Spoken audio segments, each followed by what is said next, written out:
tupe amani, Bwana tupe amani, tupe amani, Bwana tupe amani. Hiyo mtazamaji unavyoangalia, hiyo ni dance ambayo inaweza kutuelekeza kwa matokeo ambayo imeweza kutokea hili wiki nchini Kenya. Na kwa wale ambao bado hamjasubscribe, bonyeza bali kwa subscription, then tutakuwa tunaweza kuenjoy pamoja. Haya, ketini chini. Ile pesa tumeweka katika program yetu ya afya ni pesa nyingi, na tumesema ili kila Mkenya afikiwe, wewe mtu ya Wajir lazima ujiandikishe ndani ya SHA. Ukisha I said SHA will collapse in 6 months. For the last 4 days, it has collapsed. The systems are down. Jiandikisha, wachana na ile kazi ingine. Wewe enda hospitali, utatibiwa, utapatiwa dawa, utadungwa sindano na I said SHA will collapse in 6 months.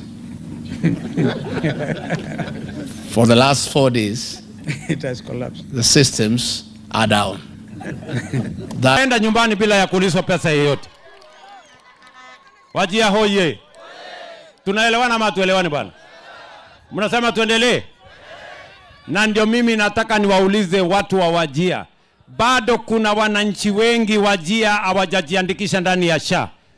Mimi najua saa zingine shida ni kwamba watu wengi hawajapata ID. Today are our kids, and as the area senator I'm responsible for their welfare. I want to take this opportunity to welcome you to the Senate this afternoon because I will take my remarks on the bill that is before this house. You follow a bit and then we'll have a conversation out there. If you have any follow-up questions that you can ask for your experience this afternoon in the Senate. Listening to some of the contributions here, Honorable Speaker. Proceed, Senator Sifuna, proceed. May the senator be heard in silence, please. He's merely welcoming. You know, she might surprise me and tell me I have a child there that I'm not aware of. So I'm a bit wary of taking that point of information. Honorable Speaker, I know that for the kids and the visitors who have visited us this afternoon, listening to some of the contributions on the floor, you would not even know what we are discussing. Because although we have rules in this Senate about staying relevant to the conversation that is on the floor, people really like to digress. And I'm not going to mention anyone because you've been here and you've heard. What is actually before debate this afternoon is a mediated version of the Feed and Food Safety Control Coordination Bill. Everything else that you have heard has no relevance whatsoever to the conversation, including these unwarranted invitations for me to be a guest of honor at some fundraiser. I'm sure you were as confused as I was about what that has anything to do with food and feed control. So a mediated version of the bill for the benefit of the kids who are here, it basically means that it is legislation that both houses have to pass. First, it can either originate in the National Assembly or in the Senate, and then when it comes to the other house can make amendments. In this particular instance, it actually originated from the National Assembly. And when it came to the Senate, because this particular bill, the purpose of the bill is stated to be to provide for coordination of the public institutions in the control of food and feed safety. We in the Senate felt that the county governments have a role to play in control of food and feed safety. So what we did is we inserted a clause in that particular bill that also defined county governments and county departments as competent authorities to be able to do this job. But that was out of the feeling that we as a Senate, because if you look at Article 96 of the Constitution, our primary responsibility is to take care of the interest of counties and their governments. So because we introduced a new clause, we had to go to what we call mediation, which basically means a committee, a set of senators from this house goes to sit down with a set of members of the National Assembly and discuss and agree which final version of the bill is going to be adopted.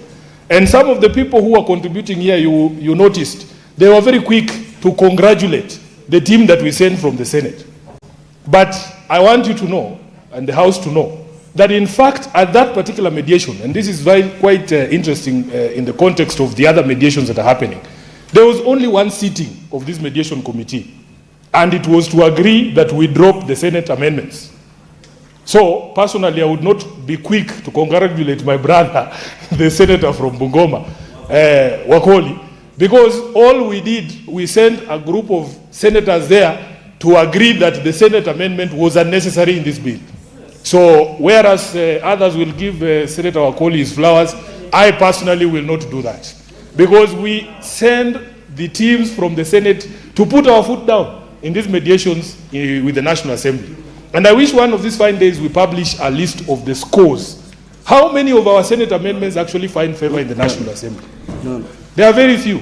How are we always the ones expected to back down? In the current mediation, for instance, of the Division of Revenue, it was a promise that was made a long time ago that in the current financial year, actually last financial year, we would add the monies that go to the counties to 450 billion shillings. How is it possible that 2 years down the line, the National Assembly is refusing to agree to that position that was settled between, of course, people don't like me talking about the expired MOU, although I'm the one who wrote it, between UDA and ODM. One of the clauses there would that we would get to 450 in the last financial year. 2 years down the line, why are we fighting with Treasury and the National Assembly on the 450 billion? How is it not possible for a change that the mediated version of the Division of Revenue is also arrived at in one meeting, where they just go and accept the Senate position? So, whereas we are always giving concessions to the National Assembly proposals, we don't get the same courtesy. They don't extend us the same favor because they feel that we as a House do not have the sort of powers that they have.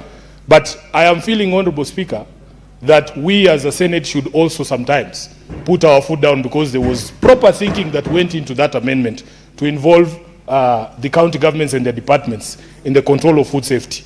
If you look at the licensing regime, just to open that kiosk that somebody says they go to eat madondo and chapati, it requires licensing by the county governments. When there is an outbreak of disease here, it is expected that our county governments are the ones to coordinate efforts to ensure that people receive treatment. So I do not agree with the proposal that somehow county governments do not have a role to play in control of food safety. And the members of the committee, led by Senator Wakoli, maybe you will give us context as to why the National Assembly felt that county governments are not competent authorities in terms of the Feed and Food Safety Control Coordination Bill to be able to prevent or to help in the prevention of those issues. So for me, I want to stop there. We want to listen to members of the committee. It's a very brief report. They just dropped the Senate amendment, and we would want to understand why. Senator Sifuna, would you like to be informed by our intelligent Senator Beatrice? Because she's insisting, and she's from my political party, and she's a lady, I don't want to appear like I'm not a gentleman. Let's hear what she has to say, Honorable Chair. She's, Senator Beatrice, you may proceed. Thank you, Honorable Speaker, and thank you, Senator Sifuna, for allowing me to give this information. And Senator Sifuna, I wanted to give this based on the welcoming remarks you are giving to the Consolata School. Honorable Speaker, this is a school that has very well values that we must celebrate as they visit Parliament today. Senator Sifuna, you need to remind the school, and we need to celebrate their traditions. Honorable Speaker, this is the only school that allowed the children of our late party leader, one Raila Amolo Odinga, when the wife was chased away from the Ministry of Education then, and her children would not be allowed to be admitted into any school. It is only the Consolata School, after Dr. Ida Betty Odinga insisted and packed in the principal's office for more than 3 days. No school would take Raila's children in. They were chased away from all schools, and it is only the Consolata School that admitted Rosemary Odinga, that admitted Junior Odinga, and we must celebrate them because they came out as a school that practiced inclusivity, that did not discriminate at any Kenyan And Honorable Speaker, that is why I had to give that information. And I'm a Catholic too. So keep to those values. We are proud of you. The whole nation is proud of you. And the school will forever remain in the history books of this country. Thank you, Honorable Speaker. Senator Sifuna, now you have the benefit of that information.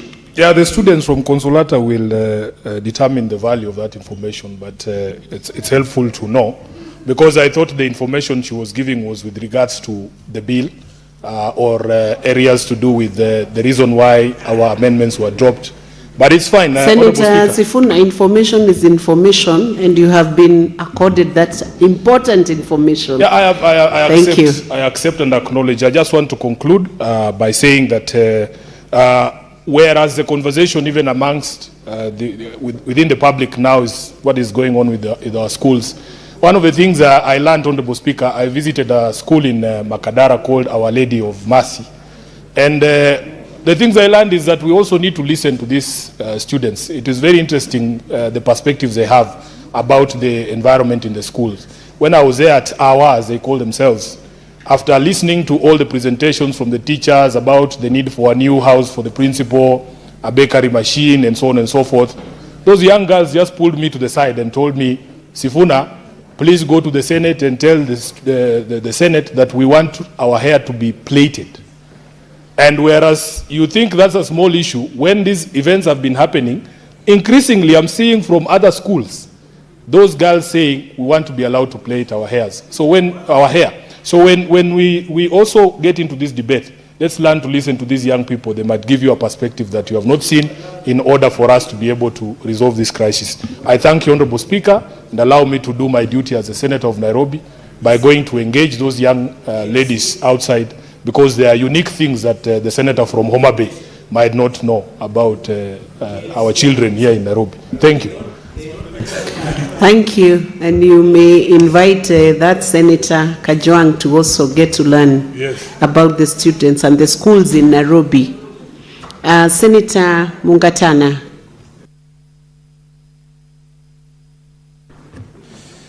I want to thank you.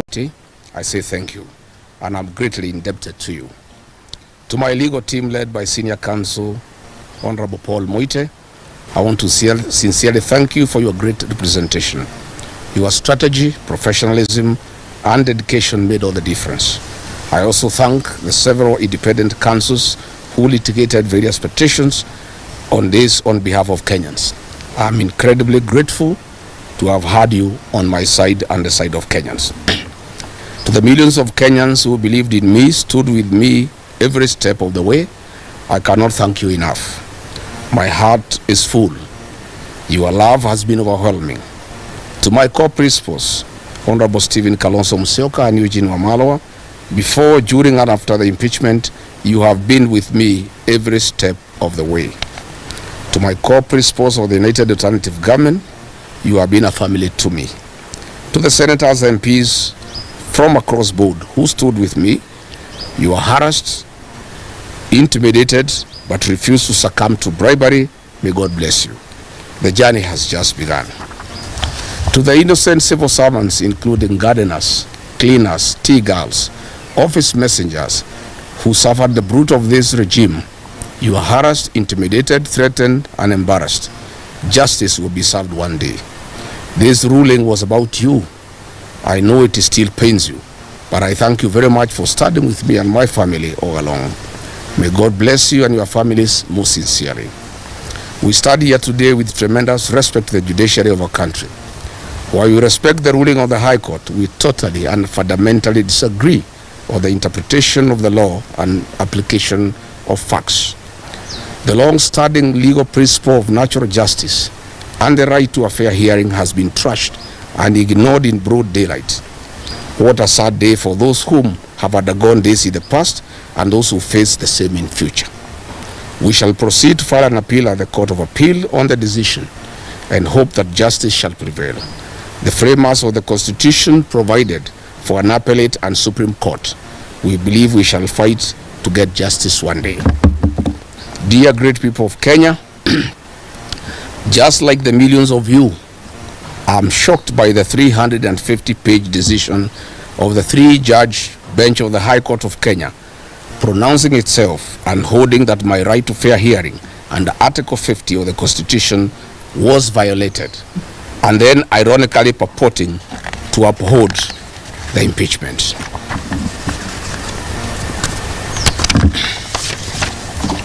It is lost on all of us how the actions and decisions of Parliament, categorically determined by the 3-judge bench as unconstitutional and a product of an unfair process, can then be deemed valid by the same bench. Those contradictions are an abuse to the intelligence of the people of Kenya who are following the process and the judgment many hours on.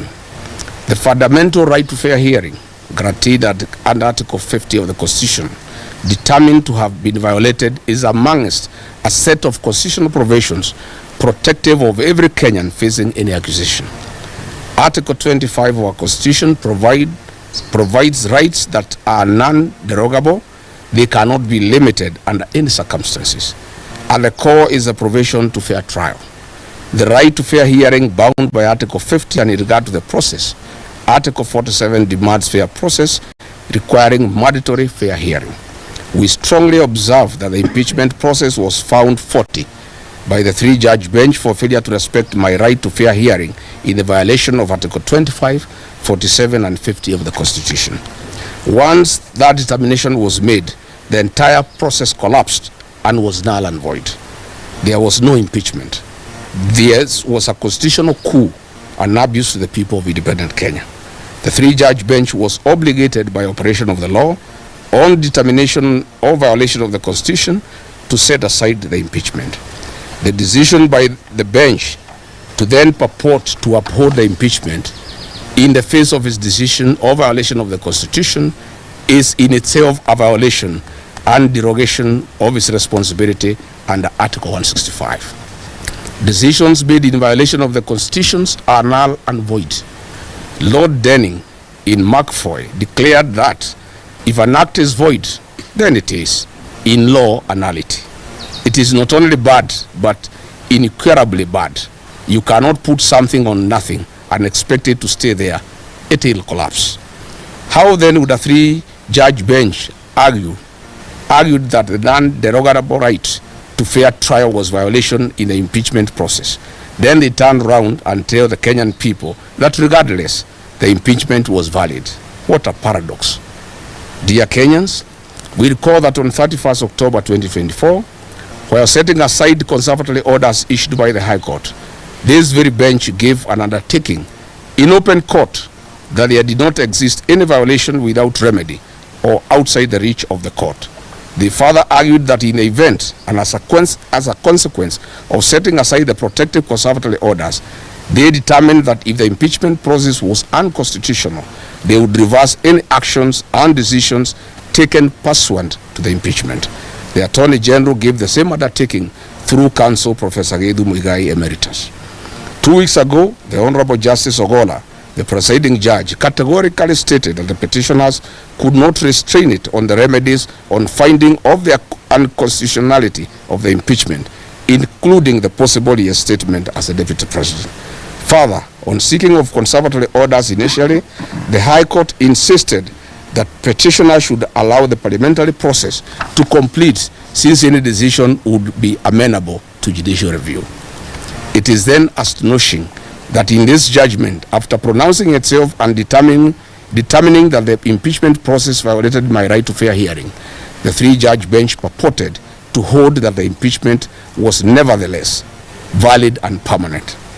In yet another paradoxical determination, the bench decided that the Senate failed to follow expected constitutional impeachment process by refusing to use the required select committee. The Senate instead moved directly to plenary. Then, for no determined reason, in a single sentence, claimed to be bound by the Supreme Court decision in Sonko case, which was in regard to impeachment of a governor, and which decision the bench went on to distinguish. This was exceptionally incomprehensible. Dear Kenyans, in this regard, earlier today, I held a consultative engagement with my legal team led by Senior Counsel Paul Kibuge Muite and we have clearly analyzed the judgment and have instructed them to challenge this judgment at the Court of Appeal. For avoidance of doubt, I moved to the High Court to fight for my rights and those of Kenyans who participated in the 2022 general elections that have been violated. My prayer was to seek the quashing of an illegal process of impeachment. It is only after the determination of illegality, as has already happened, and setting aside of the impeachment, as should have happened, we were to consider asking for damages for constitutional violations. The 50 million Kenya shillings awarded to me is an insult to my fundamental rights and freedoms and a mockery of the Constitution. We are not interested. Money was never the issue here. Justice and constitutional supremacy was. I am one Kenyan leader who will not and cannot be swayed by promises of money to allow violation of the Constitution. I stand as a matter of principle to protect constitutional rights and defend the Constitution. This is an oath that I sow, and Kenyans know me for that. If I was interested in money, Mr. William Ruto had offered me 2 billion Kenya shillings in an effort to entice me avoid impeachment and choose resignation. But I stood for my rights and that of over 7 million Kenyans who voted for me. I rejected this offer and faced the National Assembly. This is in public domain. No offer, no amount of money can stand between me, my rights, and the rights of the citizens of Kenya under the Constitution. So if I could reject 2 billion, offering me 50 million is a serious joke. And a retired principal called me last night, listening to the judgment, that my rights were violated, but if the impeachment is vacated, there will be a constitutional crisis because there will be 2 deputy presidents. And this lady who has gone to school summarized the whole argument in a very simple manner. She told me it was like a man who wants to take your wife and organizes with the police to prefer false charges against you, connives with the magistrate to have you imprisoned so that he can take your wife. And then you are imprisoned without undergoing fair trial. While serving your sentence, you move to the High Court to challenge the imprisonment.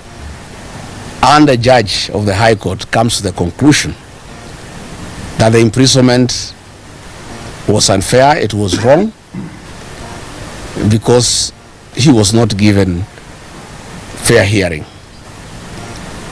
Then the judge goes to pronounce that he is unable to release the prisoner because in his absence, his wife was married by another man.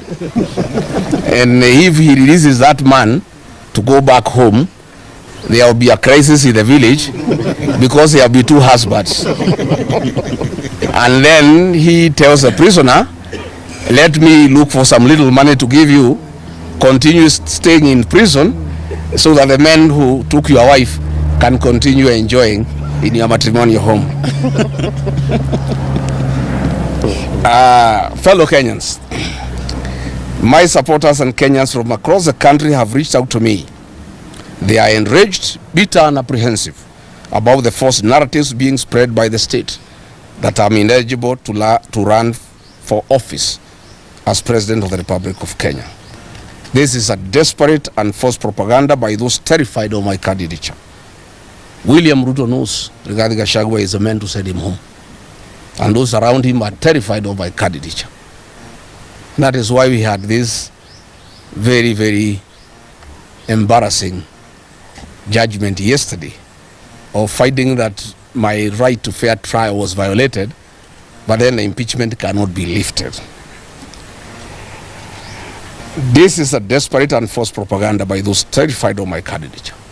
Article 99, sub-article 3 of our Constitution provides in clear and ambiguous terms that no reason, no person shall be barred from vying as a candidate in any election unless and until all avenues of appeal are exhausted.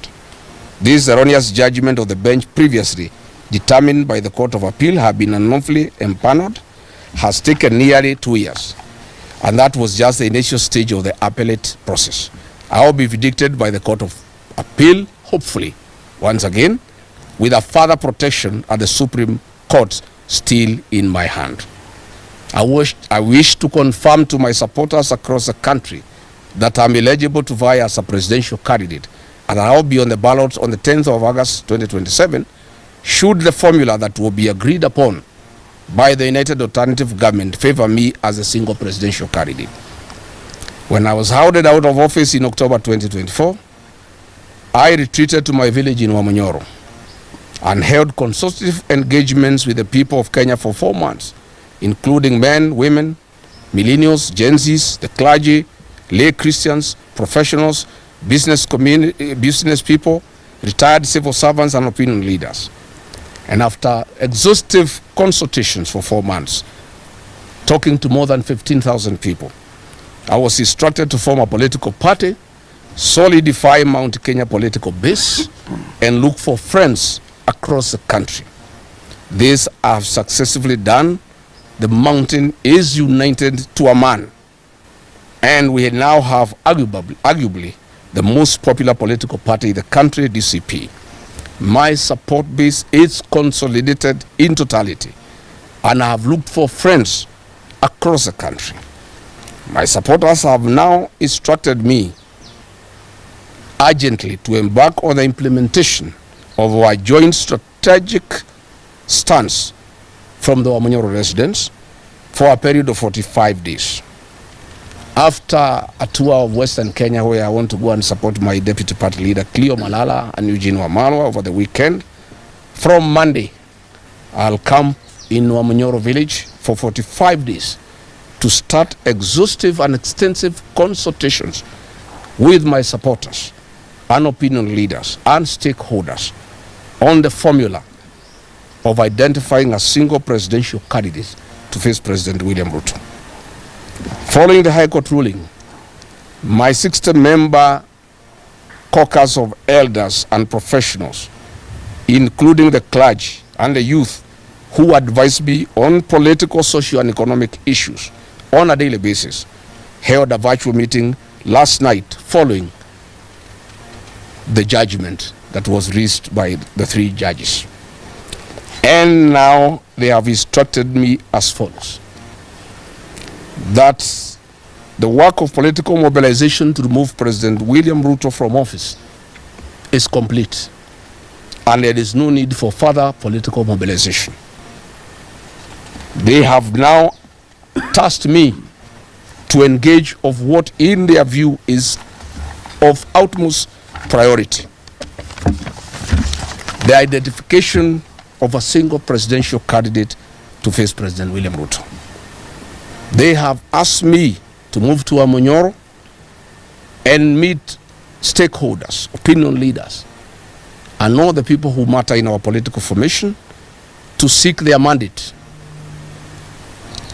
and authority to initiate negotiations with my core principles with a view of identifying a single presidential candidate. They have instructed me that having a single presidential candidate against President William Ruto is not negotiable and is the only way to liberate this country. And they have asked me to stick to that commitment. And I therefore want to assure the people of Kenya that regarding Gachagua, on instructions from his supporters, who are in millions, nearly 10 million people, who will lead from the front to identify a single presidential candidate to face President William Ruto. From our corner, we have 2 plans, Plan A and B, that we shall discuss with the stakeholders for 45 days. You will not see me anywhere in public rallies. I will be in Wamunyoro, doing very, very serious, extensive consultations, because this is critical for the country. It's extremely critical for the country. We have 2 plans. Plan A is to mobilize support from across the country in the event that my colleagues and the formula we shall agree on favor me as the presidential flag bearer.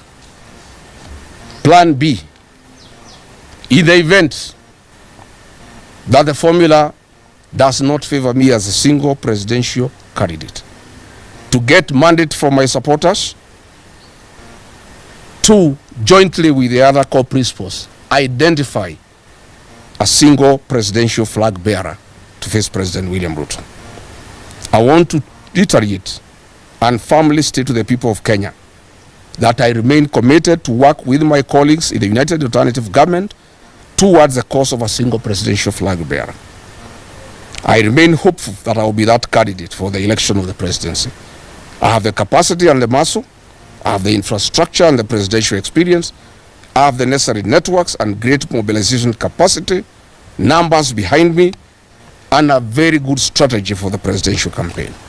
However, if any of my other colleagues is agreed upon, I give a very firm commitment to the people of Kenya that I, Rigathi Gachagua, and 10 million supporters behind me, we shall rally behind the agreed candidate to a man, and I, Rigathi Gachagua, will lead the presidential campaign, and I will lead in the political mobilization that has never been seen in the history of independent Kenya to make William Ruto a one-term president and restore the Kenyan nation and save the Kenyan nation from corruption, conflict of interest, state capture, erosion of democracy,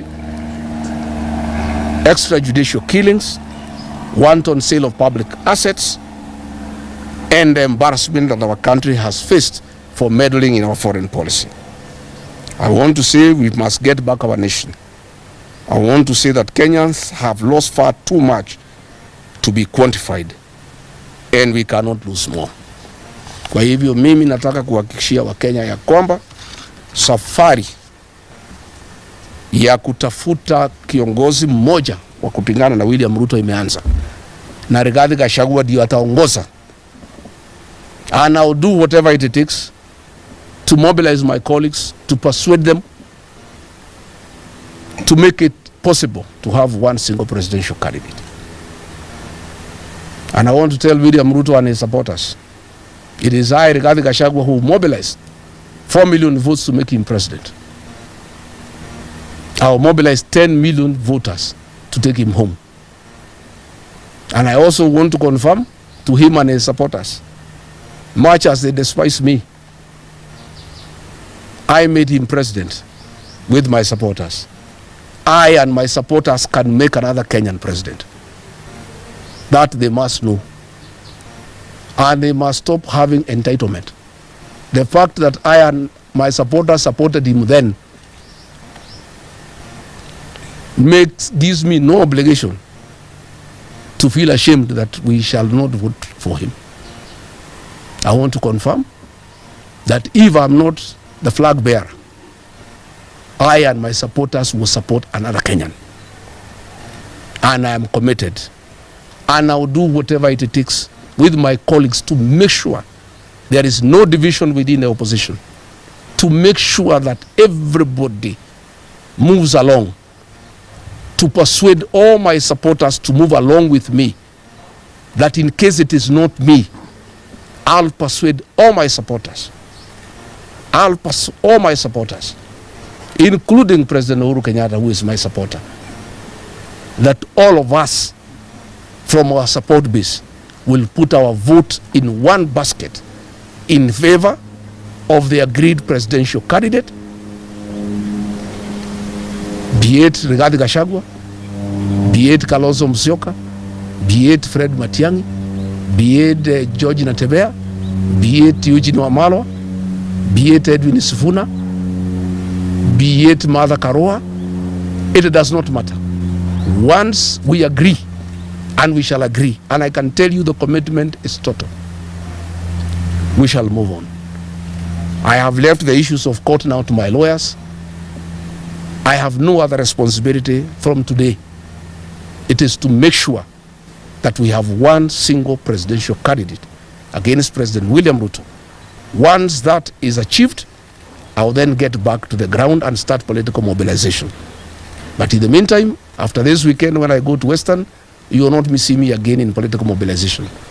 We are moving now into the phase of strategy to identify one single presidential candidate, and then after that is done, we start the work of political mobilization. Asanteni sana.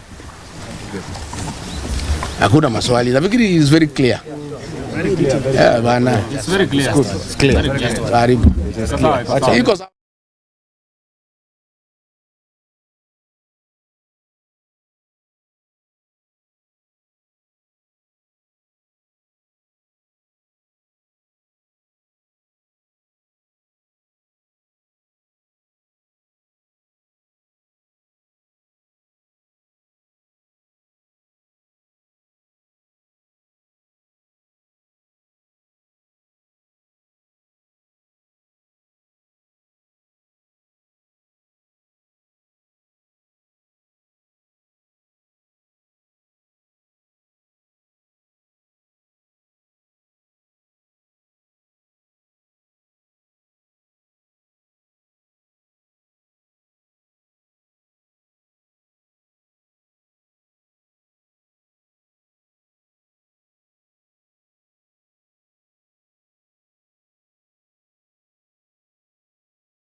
Governors named Senator Sifuna as among the top extortionists in the Senate.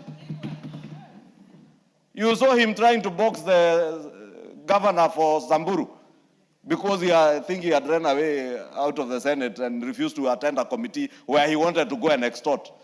We must not allow some of these vilified characters to destroy the name of the institution of the Senate. Our Senate has very serious senators. And that is why I must commend governors who named the 4 senators they named as a chief extortionists.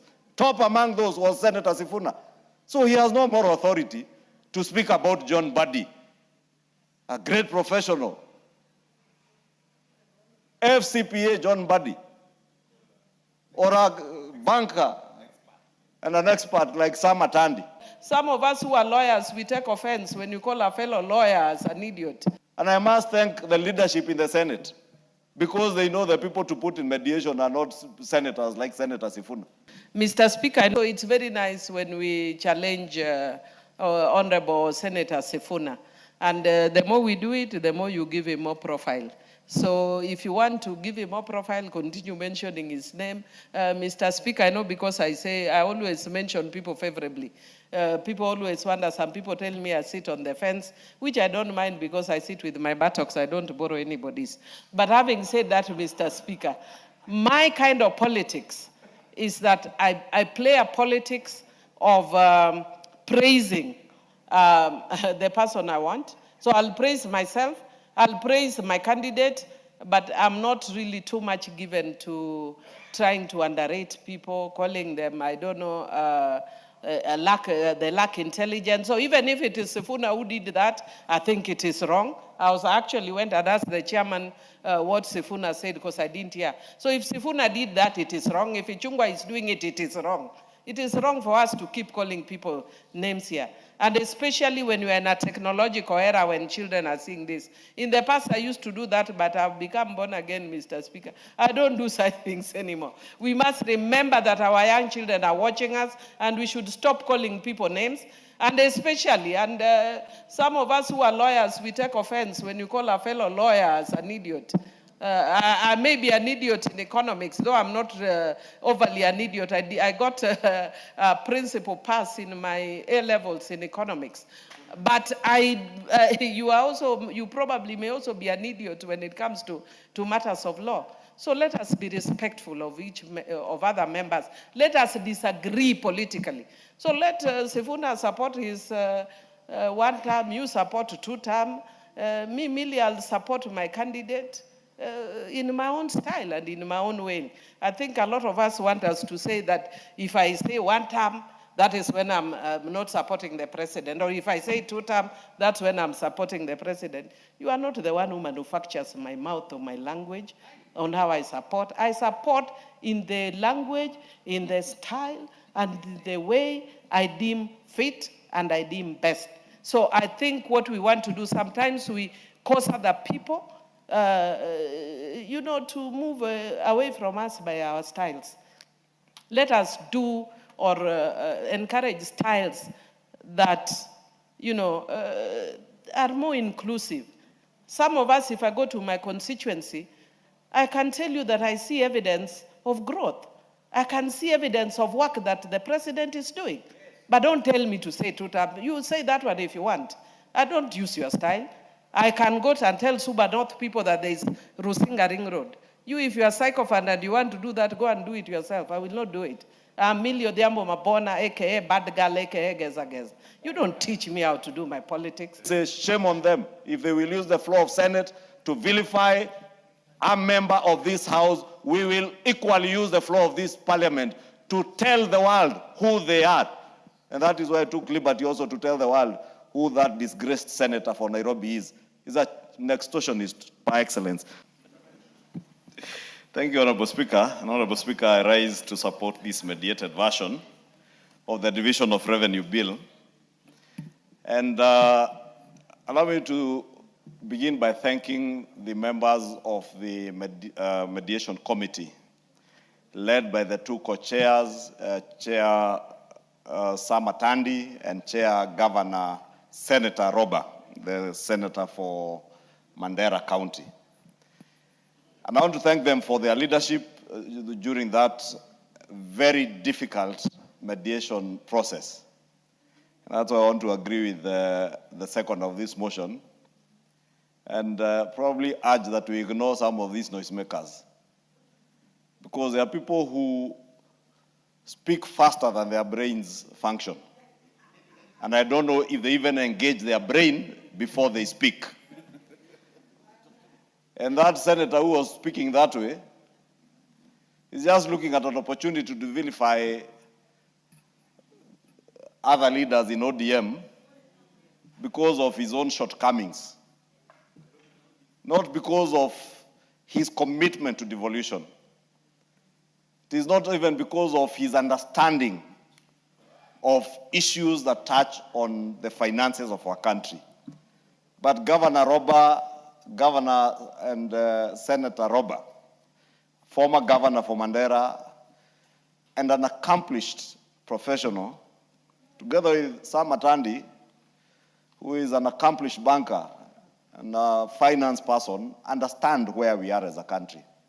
Honorable Speaker, when we said here as we moved the estimates for the next financial year, and even as we did this division of revenue initially to give the figure of 420 billion, we said it was based or anchored on the current circumstances of where our economy is and the likely scenarios of what is going to happen. And I said it yesterday, Honorable Speaker, that if you look at the global economy, the way things are with the war in the Middle East, we must exercise what in financial accounting we call the principle of prudence in financial management.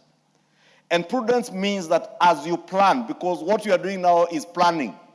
We don't have this money. We are planning. Budgeting is about planning. As you plan, you must exercise financial prudence and be cognizant of the issues that pertain in the world, that we are unlikely to achieve the revenue targets that we are planning for if the situation as it is persists, and we pray and hope for the best that that war will come to an end. Honorable Speaker, I say this because painstakingly, this mediation committee members had very long meetings. Those of you who are here know Sam Atandi was not seen in this house yesterday, the whole day. He was in meetings from morning up to the time I was leaving here at about 7 p.m. That's the time they were finishing the meeting. And that's when he briefed me and told me that they had agreed on the figure of 428 in consultation with the National Treasury, as any responsible group of leaders would do. And now we can guarantee our county governments that they will have 428 billion shillings as shareable revenue. And that is not all, because they also have other monies in the additional allocations, which we have. Top among them, the guarantee that we have now that 8.6 billion shillings will be going to our universal health care workers. Workers who are doing a splendid job right in our villages, in dispensaries, and even some, the CHPs, visiting patients in their homes. Honorable Speaker, the only way to guarantee that that work, good work continues is supporting devolution. And therefore, those who say that Sam Atandi, because as chair, Sam Atandi does not work alone. He does not work alone, and he's not doing this alone. CS John Mbadi doesn't work alone in the National Treasury. He has made decisions in consultation with everybody that he works with in Treasury, professionals who have weighed the situation. I have sat with Sam Atandi and members of the Budget Committee for hours. This last weekend, there is no other work we did other than think through this process of division of revenue and even try to weigh where can we raise more money. What else can we cut to be able to get more money for our county governments? And the fact that we're able to get this additional 8 billion shillings is good for the country, is good for our county governments. And therefore, those who are saying that, oh, people don't support devolution, I don't know who is a letdown to the spirit of devolution. The greatest betrayer of the spirit of devolution is that person who uses an institution where you sit to extort governors. Because if you're extorting governors, those governors have nowhere to get money. Those governors must go and steal from their counties to be able to bring you money where you're extorting them in those committees. Honorable Speaker, you know these are things that are in the public domain. Governors named Senator Sifuna as among the top extortionists in the Senate. You saw him trying to box the governor for Samburu because I think he had run away out of the Senate and refused to attend a committee where he wanted to go and extort. We must not allow some of these vilified characters to destroy the name of the institution of the Senate. Our Senate has very serious senators. And that is why I must commend governors who named the 4 senators they named as the chief extortionists. Top among those was Senator Sifuna. So he has no more authority to speak about John Mbadi, a great professional. FCPA John Mbadi, or a banker and an expert like Sam Atandi. Because they are doing their work and doing it well. And Sam Atandi, I want to tell you, together with CS Mbadi, do your work without fear or favor. What you have done is good for governors, is good for devolution. You have ensured, unlike what we were discussing last week, because the options we had was to introduce a clause into this mediated version that if we have a shortfall in revenues in the next financial year, then we share that shortfall in revenues on pro rata basis. That would mean if you have a shortfall of 100 billion shillings, for instance, counties on pro rata basis would take a cut. Now counties have an assurance that irrespective of what happens, they will not have a reduction in their shareable revenue. They will not have a reduction in their additional county allocations. What better deal could there be? And I must thank the leadership in the Senate, because they know the people to put in mediation are not senators like Senator Sifuna. Because they will take the extortion also to the mediated mediation committees. I must thank my counterpart, leader Senator Aaron Cheruyot, and the leader of minority, leader Madzayo, because they also know what kind of senators they can send to serious business. These other people, they can be sent to funerals, to rallies, to stand on top of cars with flags. They can do that they are allowed. But I told them the other day, you know, some of these things are just quick fires. Quick fires that burn very quickly for a short time, then get diminished with time, because Kenyans can see through you. Kenyans know when you are an extortionist, when you speak loudest against corruption, yet you are the chief extortionist in the Senate. When you speak loudest about accountability and transparency, yet you cannot show the people of Nairobi anything you have done for the time you have served them as their leader or their senator, or anything that you have pushed for in your life as a leader.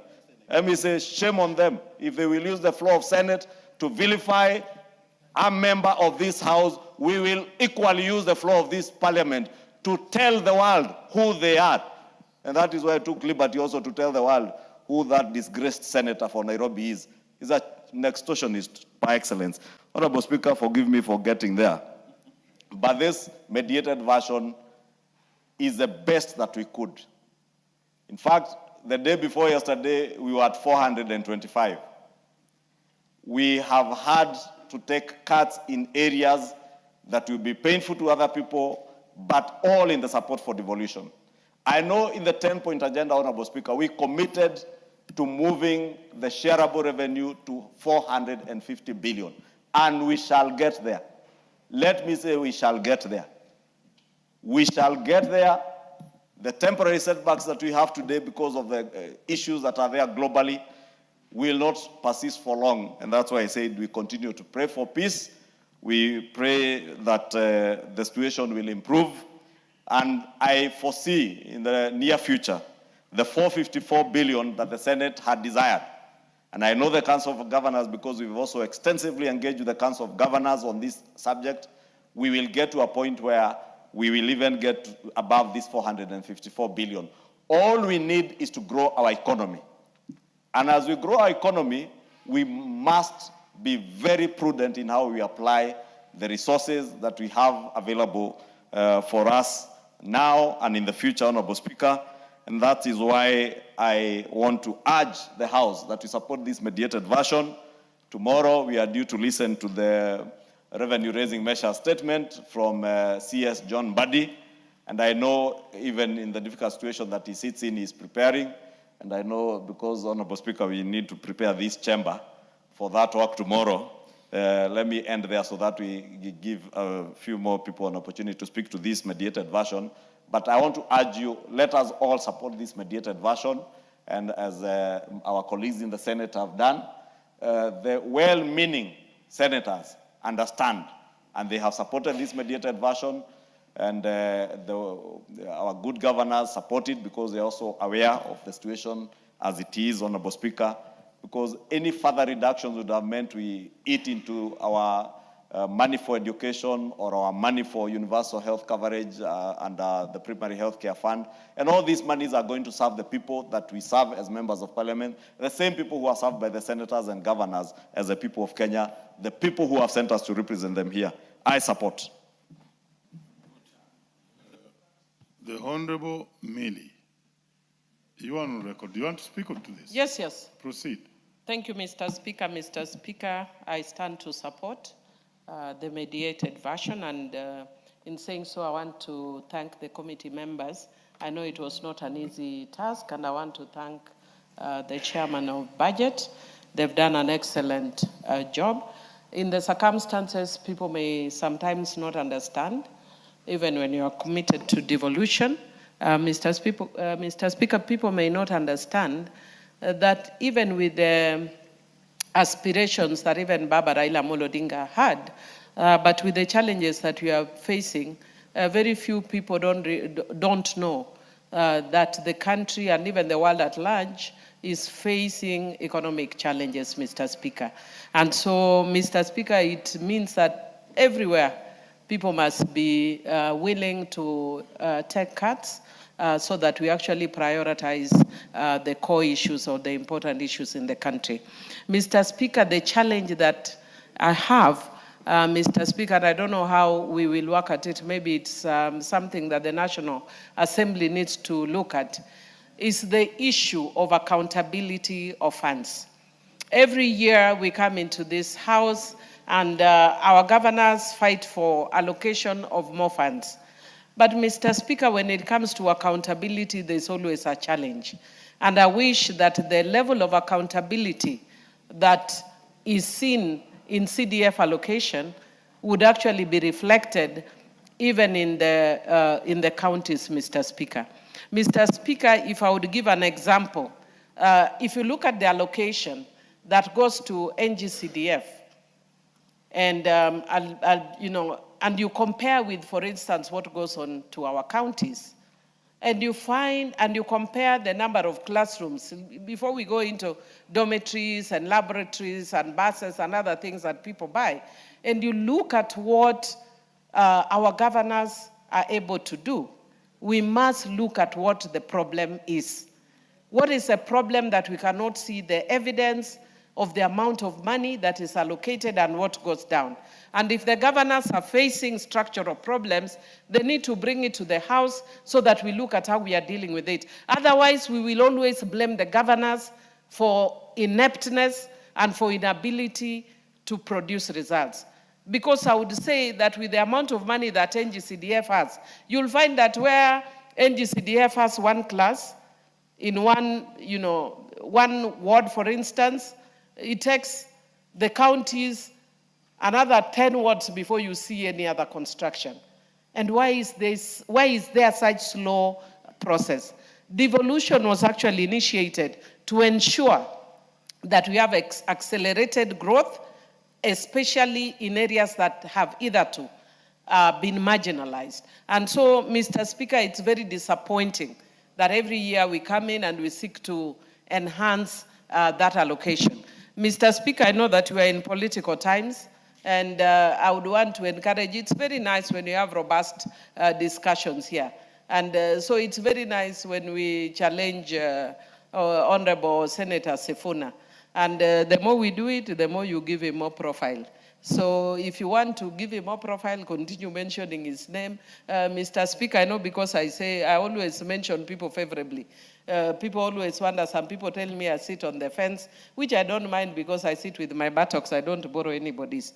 But having said that, Mr. Speaker, my kind of politics is that I play a politics of praising the person I want. So I'll praise myself, I'll praise my candidate, but I'm not really too much given to trying to underrate people, calling them, I don't know, they lack intelligence. So even if it is Sifuna who did that, I think it is wrong. I was actually went and asked the chairman what Sifuna said because I didn't hear. So if Sifuna did that, it is wrong. If Ichungwa is doing it, it is wrong. It is wrong for us to keep calling people names here. And especially when we're in a technological era when children are seeing this. In the past, I used to do that, but I've become born again, Mr. Speaker. I don't do such things anymore. We must remember that our young children are watching us, and we should stop calling people names. And especially, some of us who are lawyers, we take offense when you call a fellow lawyer as an idiot. I may be an idiot in economics, though I'm not overly an idiot. I got a principal pass in my A-levels in economics. But you probably may also be an idiot when it comes to matters of law. So let us be respectful of other members. Let us disagree politically. So let Sifuna support his one term, you support 2 term. Me, Millie, I'll support my candidate. In my own style and in my own way. I think a lot of us want us to say that if I say 1 term, that is when I'm not supporting the president. Or if I say 2 term, that's when I'm supporting the president. You are not the one who manufactures my mouth or my language on how I support. I support in the language, in the style, and the way I deem fit and I deem best. So I think what we want to do, sometimes we cause other people to move away from us by our styles. Let us do or encourage styles that, are more inclusive. Some of us, if I go to my constituency, I can tell you that I see evidence of growth. I can see evidence of work that the president is doing. But don't tell me to say 2 terms. You say that one if you want. I don't use your style. I can go and tell Suba North people that there is Rusinga Ring Road. You, if you are a psychophant and you want to do that, go and do it yourself. I will not do it. I'm Milio Diambo Mabona, a.k.a. bad girl, a.k.a. Geza Geza. You don't teach me how to do my politics.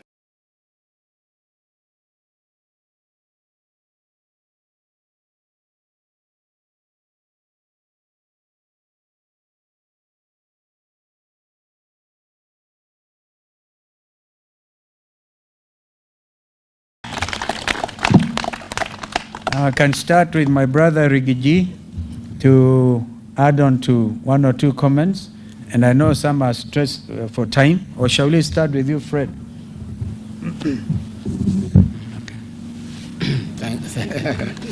Thank you. I have very little to say. I just want to say that a few months ago, I said SHA will collapse in 6 months. For the last 4 days, it has collapsed. The systems are down. That is a sign of collapse. When Rigiji tells you that your wife is expectant, please buy some diapers.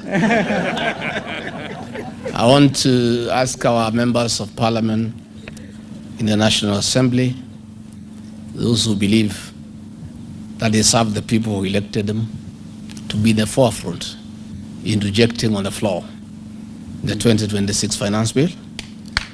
And the other side, the flower girls of William Ruto, the flower girls who are the majority, will want to vote by acclamation.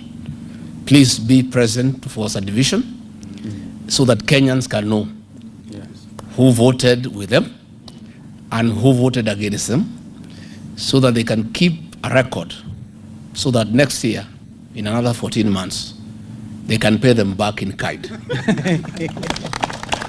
So that is my plea, that please be present on that day so that you can force a division, so that it is known, it's on record, who has voted with the people of Kenya and who has voted against the people of Kenya. I want to support that the new administration next year will do away with the housing levy. And I want to put Kenyans on notice. You are being asked to start paying for these houses. Please don't. You just lose your money next year. Don't throw good money after bad. Keep away from those avoidable houses. Because next year, sure as December 25 is Christmas, William Ruto and his people will go home.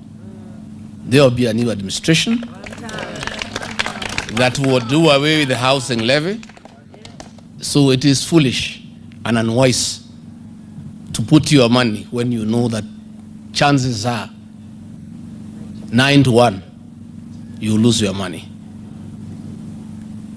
Again, we have seen a lot of land belonging to private people being grabbed by William Ruto and PS Nixon Korir, especially here in Kiambu, where there are large tracts of land belonging to private people, the land being subdivided and sold hastily to investors.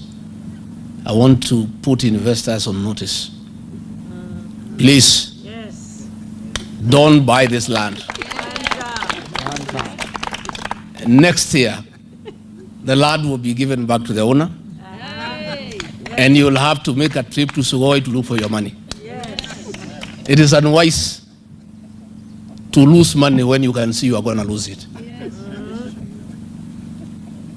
All those large tracts of land, William Ruto moves at night with a torch, identifying land, and PS Nixon Korir, his tribesman, is the architect of grabbing land belonging to private Kenyans. And this land is being sold cheaply. And gullible Kenyans are buying. This will not be allowed to happen, and the land will be restored to the owners, and you just lose your money. So please, unless you have money to waste, we're asking Kenyans to be careful. And again, all those people who are being sold public assets, please don't buy. You will lose your money next year. Because it will not happen. All these public assets will be restored to the Kenyan people. And since we are putting you on notice, you will not be able to plead ignorance and to say that you bought because you did not know. Don't buy public assets between now and the next general election. You just lose your money. I thank you. Well done.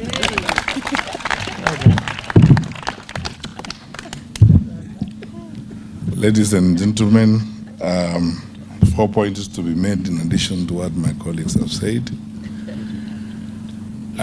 When we in public discourse and public meetings say that we are not just talking, the things we say can actually happen, we've demonstrated this year that they can actually happen. So my first point is, to the people of Kenya, we are talking about hope. Don't lose hope, because we will restore our country to where it ought to be. We will provide real free education. The fear I have, I've not looked at the most current data, is that our dropout rate in schools could very easily have gone back to the pre-Kibaki days because of the number of children who cannot access education. The figures we have quoted here and the savings we are making in the education sector are intended to remove all the barriers to access to education. Because for a country of our size that has got the aspirations that we have, we cannot afford to have barriers to access to education, whether they're in levies, in fees, and all that kind of thing. So all those policy proposals that worked effectively during the Jubilee administration will be restored. They will work. Edwafia will work, as we have demonstrated to you, so that parents don't have to be called and hassled when their children are sick in school. We will remove some of these irrelevant and unnecessary levies and restore capitation to schools so that school heads are able to manage schools without stress and without undue pressure. what I would like to say, I said over the weekend, and I reiterate it again, that on this one issue of education, it's necessary, and we are asking the president and his government. You know, time lost, a year is too long in the education sector. We can have an all-parties conversation, and we have demonstrated what can be done to save the crisis in the education sector right now. They could start with this year's budget, this year's finance bill, and save the situation in the education sector. I have noted that the only change the president has been able to do is to appoint Mr. John Ololtua as the new PS as the Minister of Education. John is a good guy. He was my regional director of education when I was minister, but that is not enough. They need to have a different mindset in the way in which they are looking at the education sector so that we can save our children and our parents, and most importantly, our teachers from pain. Point number 2, discipline is destiny. There is no way we are going to manage ourselves as a country outside of effective discipline. The level of wastage in government is unbearable. You have noticed clearly from the proposals we have made that we can live within our means, we can reduce some of the allocations and some of the luxuries we're engaged in. To introduce or to ask the senators that are here and the MP, maybe, I don't know whether I'm asked to invite, thank you, Senator Sifuna, he's here. He came to condole with the Nakuru County, and maybe you can come and say hi to the people.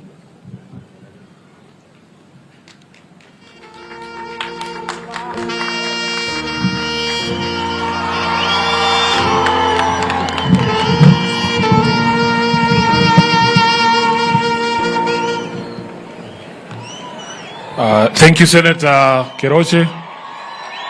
Thank you. Thank you very much. To the families that are bereaved, to the clergy led by Reverend Kivuva, our First Lady, Madam Rachel Ruto, and all the leaders who are here, I greet you in the name of Jesus. Hamjambo. Hamjambo tena. My name is Edwin Sifuna. I am the SG of ODM, Senator of Nairobi, and the Deputy Minority Whip in the Senate. I have come here to condole with you on behalf of the ODM party, on behalf of the people of Nairobi, on behalf of all of us in the Linda Mwananchi movement. I want to say poleni sana. I am here because I'm a leader in this country. And today, as part of the leadership, we are not going to make any excuses. I want to tender an unreserved apology to the families who have lost these 16 young souls for all the failures of leadership that ensured that this could not have been arrested.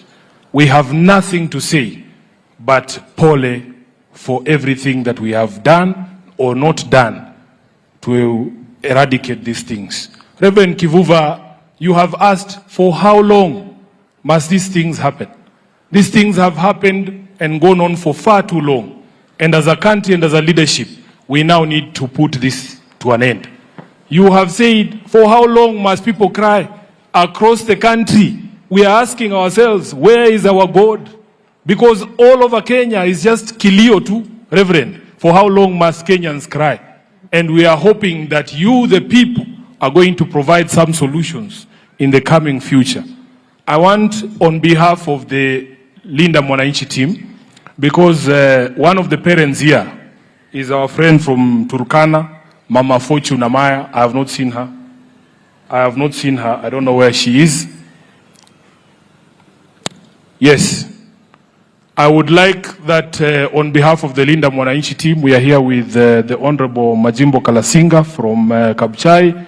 We are here with the Honorable Pauline Njoroge from Nairobi and Abby Zwena, who is a local here. We have put together something, just a token, to try and help with the burial arrangements. And Grace, who spoke on behalf of the affected families, please come so that you can receive the token that we have put together as Linda Mwananchi. Words fail us. As a parent myself, the phone call that I fear the most is from the school where my daughter attends, and I cannot begin to fathom what you are going through. Poleni sana na Mungu aweke roho za hawa watoto wetu mahali pema peponi. Asanteni sana na Mungu awabariki.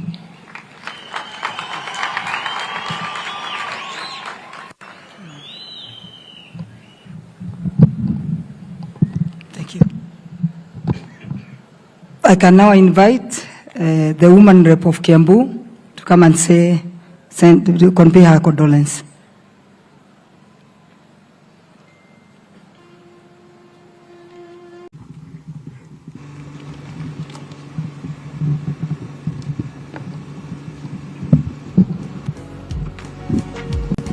Thank you. You may be seated.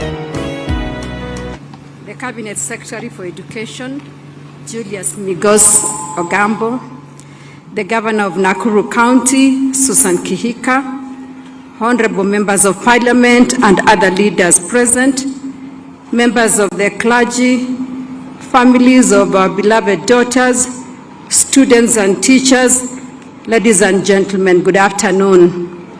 Fellow Kenyans, today is a day of reflection and remembrance.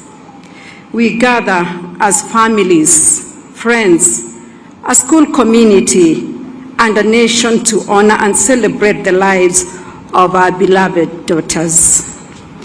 Though our hearts are heavy, we also give thanks for the joy they brought, the friendships they shared, and the memories they leave behind.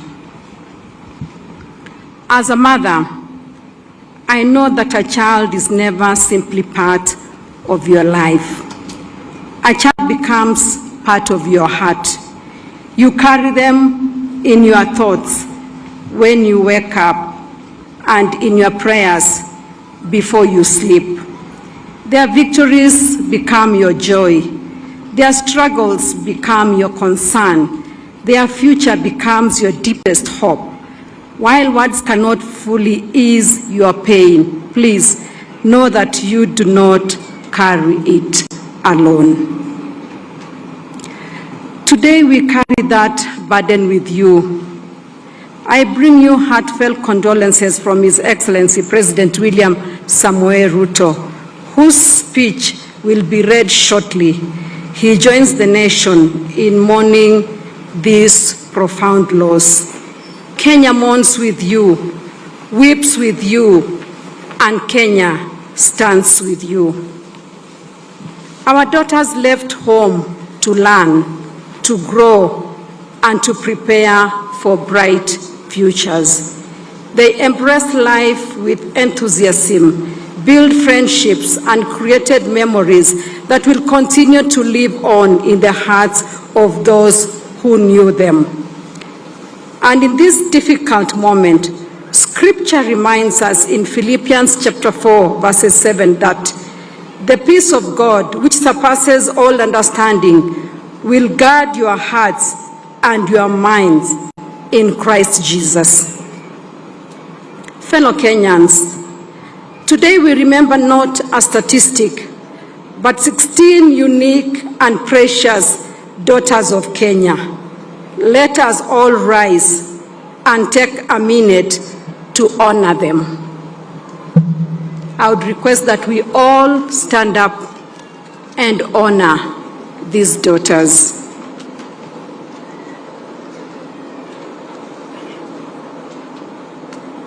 Thank you. We may be seated.